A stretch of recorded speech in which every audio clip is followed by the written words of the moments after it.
Hi guys, I wanted to show you how to make an animatic in Flash.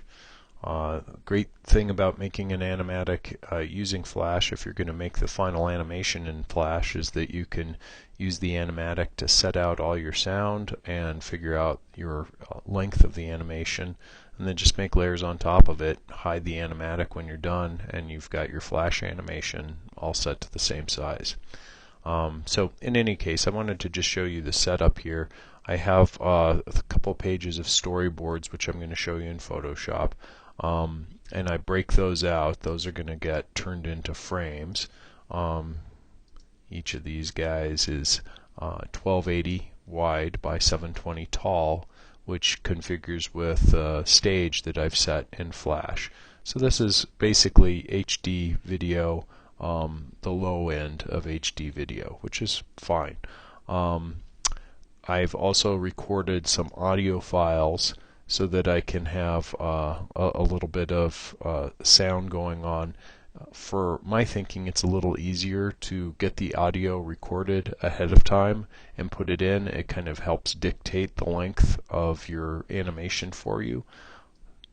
Blah blah blah blah blah blah blah. Oh, there's blah, blah, one blah, little blah, guy. blah blah blah blah. So I made those audio files just using Adobe Audition. You could use that or another program. Audition's easy. You just go to File, New Audio File, and then there's a little record button. So you just get out your microphone, or if you've got a laptop or an iMac or something like that that has a built-in internal mic, just use that, and you can record those items. Obviously, you can also go out and find sound files on the web and put those in. Many cases, those will be better than these. For the sake of just getting this done, I just put together the audio files, making my own sound effects, which are quite stupid. But it works. It lets you kind of see what the length of the animation is going to be by having some audio in there. You can always go in and replace that later, which I'll get to. So those guys are put together. I built an FLA file. You'll notice that the size is fairly large for an FLA. The reason is because I've imported all those audio files and those images. Flash, unlike other programs like After Effects that use external sources, when you import graphics into Flash, they all get sucked in. When you import audio into Flash, it all gets sucked in. So it makes your FLA bigger, and you'll notice that even the SWF is fairly large at 4 megabytes. Which is fine for just a straight ahead animatic like the kind we're putting together here. So don't be frightened by that size. If you needed this to be some kind of a web animation, then that would be something else. And also, when I timed this out, it ended up being 1 minute and 18 seconds, well beyond the 20 to 30 seconds that I'm looking for the class project. So this is representative of a little bit longer time. So anyway, let's come over into Photoshop. I'm just going to show you the storyboards. I basically just kind of knocked out this little story about a guy who's talking on the phone, walks in front of a car, gets hit by the car, wakes up, he's in heaven. He's happy. Of course, the phone rings again, and he takes the call, which is kind of silly since he's in heaven. So, of course, the guy on the other line is the devil, and he is informing him that he's had a wrong delivery, and a little crank gets cranked, and the guy falls out of heaven. So that's my simple, straightforward, goofy story. To crop these images to make individual frames, I just use the crop tool. Now you could just crop down to these frames. One thing I did is I went in and set it to height, width, and resolution, and then I put in 1280 pixels by 720 pixels. Make sure that you put in px after this value, especially if you're using inches as a default. Otherwise, Photoshop will think that you're wanting inches, and when you crop these, it'll take it forever to make up all those inches for you. So I did that. When I scanned this in, by the way, I scanned it at 600 pixels per inch. It's just a letter size page, and that gave me plenty of pixels so that when I scaled this down, I'm not asking Photoshop to do very much in terms of making stuff up. So you just scale it down, press return, it gets cropped, then just choose Save for Web. And you can see right inside here it's 1280 by 720. So that's the beauty of using that cropping at that value. I went ahead and saved each one of these guys out, and then I just go into history and go back. I guess you could just press Command Z as well. I'm just going back one, and then do the crop again for the next part. So that's essentially the process in Photoshop. Go through and make all those little files. We're pretty much done with Photoshop here. So let me get out of it. So I made all my frames, dropped them in. I already mentioned making the audio files. Inside of Flash,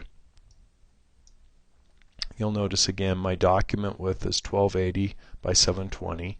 If you're making this project for class, for my class, you don't need to worry about those values, but I like it because it's similar to what an HD television is going to be at without having all the extra pixels of full 1080p. So 1280, 720 works great. So inside here, let me zoom back a little bit. I'll fit this in window. And you can see I've also opened up a panel called Scene. You can get to that under Window, Scene, and I'm going to walk through why I use scenes for this. When you're doing kind of straight ahead animation, scenes are nice because then your timeline doesn't get huge.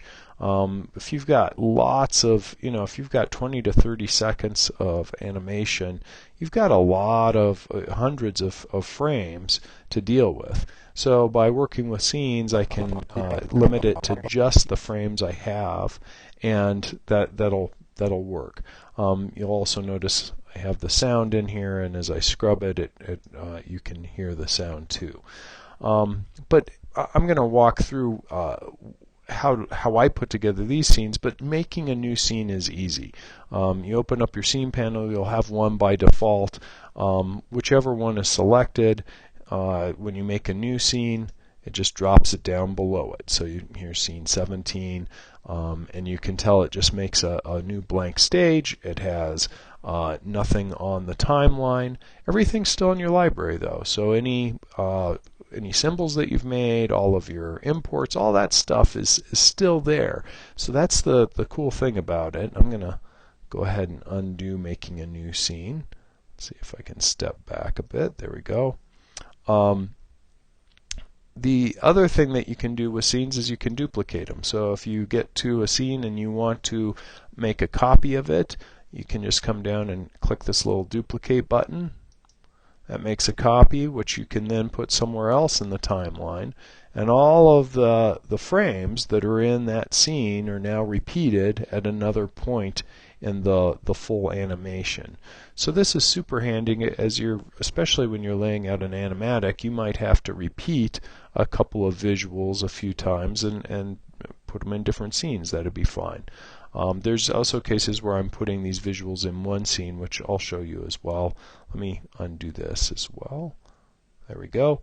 Finally, another thing that you can do with scenes, and I should explain what Flash does. When you press Command Return or Control Enter on PC, Flash assembles and basically plays the scenes from top to bottom. So it just starts at the top and assembles the whole thing and turns it into one final SWF file. So as you work, if you decide you want to take out a scene, you just select the scene you want to remove, go ahead and press the trash can. You're going to get a warning about this. And now it just goes from scene 4 to scene 6. It just removes all of the frames and audio, all the things that are associated with that scene. So super easy to do some editing when you're working with scenes. So I'm going to go ahead and close this panel now. Again, you would find it under Window to Scene. If you're using CS6, it's going to be Window Other Panels Scene. But I'm going to be able to access these scenes just from up above at the top of the Flash window. So it opens with Scene 1. Notice that I made an animatic layer, which I put in my file, and then I made two sound layers. I have the audio background noise, which is the car noise here, and then the next one here is the audio of the guy talking. So I'm going to go ahead and just run this so you can see kind of the finished animatic. What you'll hear next is the audio from the animatic. Hopefully it'll get recorded, so I'm just going to press Command Return. Beep beep beep. Blah blah blah blah blah blah blah blah blah blah blah blah blah blah blah blah blah blah blah blah. Oh, but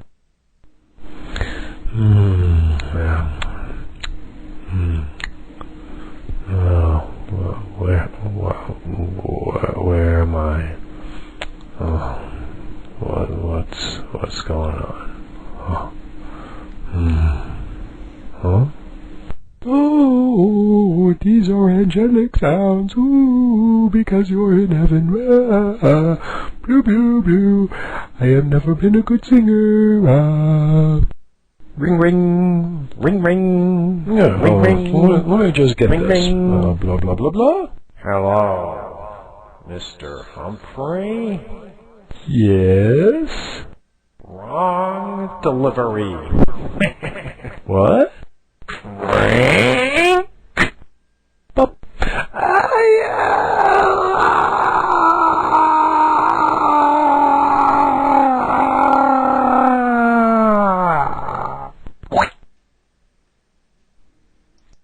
So there you go.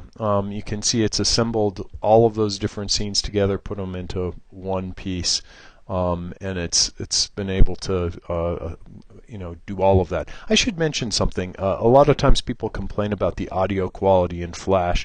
That has to do with the published file. So if you want to adjust that, you can go under Publish Settings, and in here under Audio Stream, there's two things, audio event and audio stream. Since we're basically using stream sound, you'd be adjusting this one. Right now it's using MP3 compression.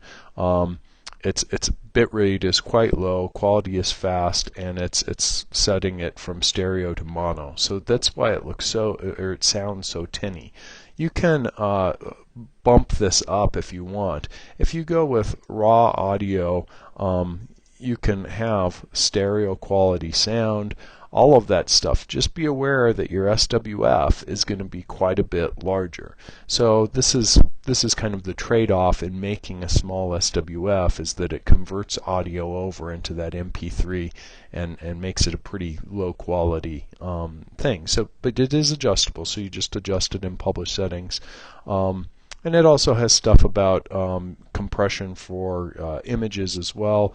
Notice that any images that you're using that are raster images get converted to JPEGs with a quality of 80, so you can adjust that as well. All these things, of course, influence the quality of the SWF and the size. So just be aware of that. You would just go ahead and press OK. Next time you press Command Enter or Command Return or Control Enter, it'll have that new quality to it. Or you can just publish straight away from there. But I'll just cancel this for now. Okay, so that previewed how it was put together. So all I really did is I made a scene in most cases for each new frame. Anytime I wanted to have a change of imagery. The reason I'm doing this is twofold.